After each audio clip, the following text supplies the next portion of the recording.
same words and can make them work as metaphor and can see Jerusalem as a city of peace. And when we say next, which is what the words literally mean, and when we say next year in Jerusalem, we can say next year in a city of peace, not that we should claim it, we should own it, it's our promised land, any of that, but may it be a city of peace. Or we can say, that doesn't work. For me, that doesn't work, and those words don't work. And what we can do is go around the table and say, where do we hope to be next year? Once we've taken into consideration all of these perspectives and looked at the ways we need to take risks and taken that step into the sea and started the journey, next year where? And we can look at that for ourselves and for the people we celebrate Pesach with as the end point of a really important year-long journey from one Pesach to another. So I'm going to stop and move into wherever other people are, or if anyone has a question for me, I'm happy to answer. I was literally typing out in the chat. 1 minute. Your timing is great. Let's talk about if you have notes for that. I took some notes that we can share out with folks after. If you have questions about everything, all of the brilliance that Linda just shared with us, feel free to put them in the chat. We're going to come back. We have a whole bunch of time set at the end for questions. Some ideas for questions are, what is the order of the seder? How do we create space to hold ritual? What is the story itself? Who is Pharaoh? What's up with Pharaoh? Linda already covered the next year in Jerusalem. Why do we have 4 cups? So if you have specific questions about the holiday, the history of the holiday, please feel free to put them there. Linda will get to it. We're now going to jump into having our leaders from New Orleans and Seattle share about some best practices. Hannah, if you want to wave. Hannah's in New Orleans. Wendy, hi Wendy, and Zoe are with us from Seattle. I'm really excited to hear what you all have to share. So we're gonna break this next part up into 2 chunks. One is we're gonna talk about how to use the Seder as a base building project and talk about the do's and don'ts. And then we're gonna go into the third part in about 20 minutes, and we'll talk about best practices about creating public seders, which is very different from creating a seder in your home. And so Zoe and Wendy and Hannah will tell you a little bit about that. Let's start this first do's and don'ts section with Hannah, and then and I'm going to time you all. So Hannah, you're going to get about 7 minutes, and then Zoe and Wendy will get about 3. Again, feel free to write down those questions as we go. We'll break up questions into we'll do questions in between each of these 2 sections. Yeah, Hannah, do you feel ready to get us started? I'll unmute you. There. Can I mute myself? Okay, hello everyone. My name's Hannah. And yeah, this is taking a little bit of a different turn from where Rabbi Linda had us, but I do think with all of the incredible stuff that Passover has to offer us, a lot of people are like ready and willing to show up for Passover, and a lot of people that in the New Orleans Jewish community and like radical left Jewish community in New Orleans who aren't ready to show up for other things throughout the year really want a Seder to go to. And recognizing that our chapter has definitely used this as a base building opportunity. So our chapter is fairly young. I'm really excited to hear from the Seattle chapter too, because I think they have I'm sure they have a different perspective having done this for a while, but our chapter is maybe 4 or 5 years old, and this will be our 3rd Seder, and Seders have been a very integral part of growing our chapter in the first few years of existing. So I think that's why our perspective is useful. I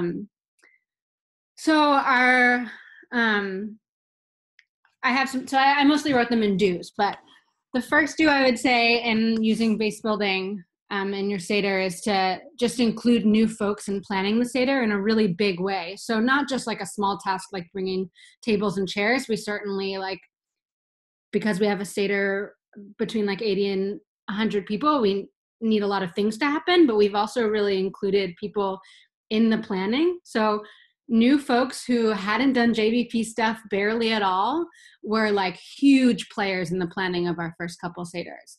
And that was really the first time they were plugged into our chapter at all, and they've become integral leadership. So the folks I'm thinking of are actually working on campaigns now, and their first in to our chapter was by just like planning the Haggadah.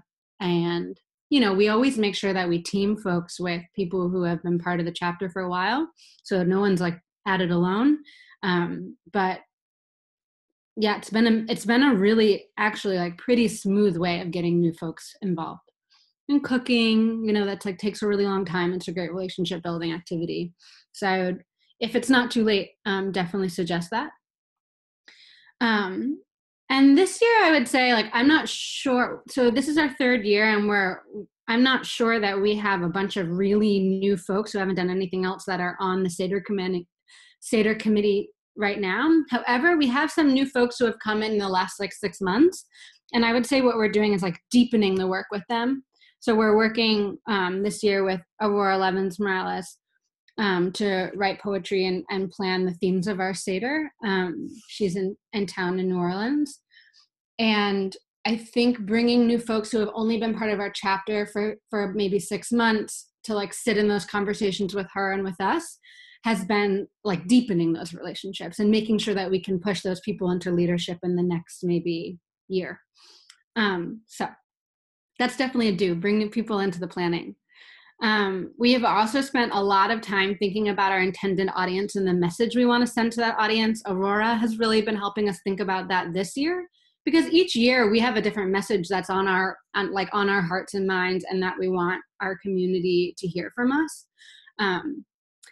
And along with that, knowing what your intended audience is, like I would say last year our intended audience was maybe people who like are on the edge, like don't totally know about Zionism and how they relate to it. Making sure that there's a plan when there's a bunch of different types of people who are in the space together.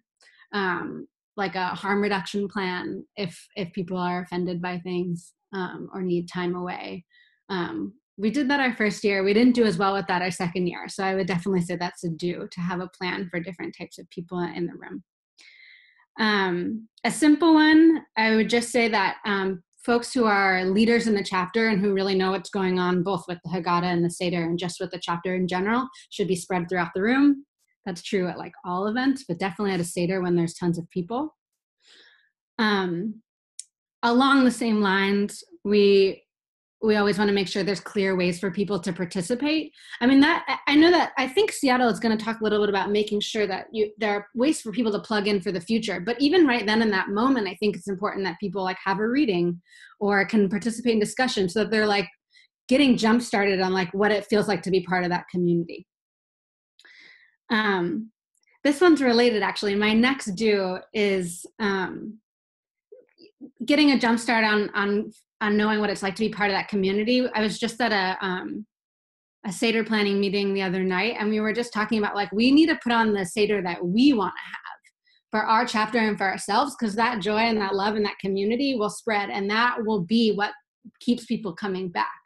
So if we don't show that JVP is, you know, an interesting and important political home, but also like a home that is like full of love and care, then people aren't going to come back in the future. So it's a base building strategy, I think, to just like do something that you want to do and include other people in it. Logistical is having a really solid sign-in sheet and making sure that there are people to reach out to people afterwards. This is not something we've done as a Seder, but something we did at one of our Shabbats this year is like in the reflection. So, you know, a week after Shabbat happened, people came back together and were like, okay, how did that go? What were the good things? What were the things we need to work on? And everyone was required to write down 2 people they had met and talk about that person and how they were going to reach out to them.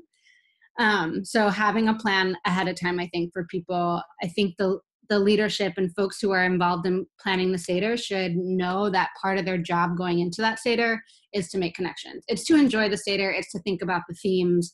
It's to like rejuvenate ourselves. And it's also definitely to meet people and be really clear about making connections that could build the chapter. So there should be a conversation about that beforehand and afterwards. I don't know how I'm doing on time. I'm talking so fast. But my last one, I hope this wasn't too fast. I have all this written down. My last one is to try to not turn people away. I mean, so our first Seder, it got much larger than we thought it would be. So many people signed up. We like broadly advertised it. And then we started feeling like we needed to turn people away because it was so last minute. And that felt so bad for people. I mean, it's certainly not what Passover is about. Like, it's not about, invite the stranger to the table. That's what we wanted to do. So we thought about that for the next year and we were able to figure it out. So we actually didn't advertise as widely because we knew that would mean that we wouldn't be able to get everyone and we didn't want to have to turn people away. So, that might, in my mind, that's a don't. In our chapter, that felt really bad. It might, I'm sure that depends for you if you feel comfortable, having a limit on the number of people, but we certainly didn't like that feeling. So that's my only don't. I put everything else in positive terms. Thank you. Yeah. Hannah did write all this out really nicely, and I just took a couple of extra notes on what you were saying. So we'll have that. I'll send all this out to you at the end. Cool. Thanks, Hannah. I don't know, Zoe or Wendy, who's talking, but y'all got 3 minutes now. Okay. Thank you. Thanks, Hannah. That was super interesting and helpful. So we're just going to kind of go back and forth for this little section and probably for the next one. I just want to set a little bit of context. So in Seattle, this is going to be our 13th Seder, and they do tend to be we have 100 people come. And so it's like kind of one of the things we're known for are basically 2 rituals every year, our Tashlich and our Passover Seder. So it's a big thing that everybody really looks forward to, and it's a great way to like base build, and it's a great way that we like celebrate and build community. I think we're doing all Jews, but I'm gonna hand it off to Zoe for the next Jew. Cool.